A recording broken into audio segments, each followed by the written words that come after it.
up, YouTube? Topaz Jason, and I got a pretty good show lined up for you today, man. First, we're going to jump into a brief instrumental from underground producer Lambo La Musica. Then we're going to jump into this review for this new Daz the Dillinger and Snoop Dogg track. Then we're going to take some questions. Lambo La Musica.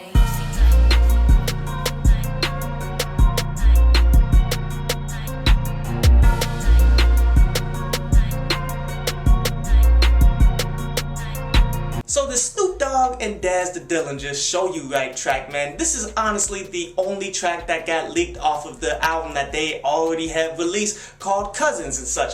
And you know, that's very interesting because this is the first album that I've come across that have done something like that. From rather notable fucking artists and shit, you dig? It comes off like they really did their best to not have this shit leaked, or nobody gives a fuck about it, man. And quite honestly, I'm leaning towards people just didn't give a fuck enough to go ahead and leak this fucking project. So the Sho You Right track, man, it's a funk type track that if money was thrown behind it, I could honestly see it getting played on the radio and shit, like a commercially friendly type track that these guys tried to do and shit, man. But overall, just not that damn good. And quite honestly, Daz the Dillinger's verses wasn't that bad. It was really all on Snoop Dogg here because he tried to sing on this motherfucking dude, and that's something that Snoop has never been good at. In Snoop Dogg's career and such, yes, he has had instances and such, like when dealing with the Neptunes or something, with the strong production and shit compensates for the fact that he couldn't sing all like that, but still created some pretty solid tracks. But this isn't the one.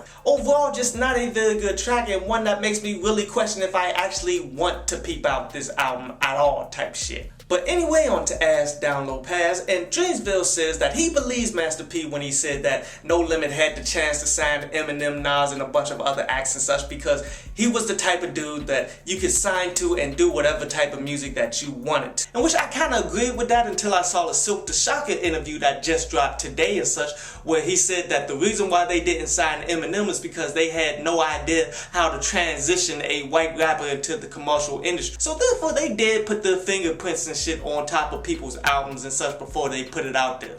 And Issa says, yeah, that Obama is pretty much only here to shut us up about white supremacy and shit while they take that shit to a whole nother level. And you are absolutely fucking right, you did. Because what the fuck exactly has Obama done for black people? See, the only times I've seen Obama come out and speak about black issues and shit that's going on in the black community is when he's trying to reprimand black people for rioting and shit, for seeing our own people getting killed in the fucking streets, you did. That's the only time he's done any motherfucking thing, and it's never been positive. I mean, he could have easily said anything about the positive nature of the Million Man March that happened, but he hasn't said shit. But yet he's the excuse for all of these white people to say, well, you know, white supremacy doesn't exist, we got a black president, when he hasn't done anything for black people. I hope you enjoyed the show. You can follow me at Twitter up there, and you can go to downloadpass.com, that's down there, to read today's article.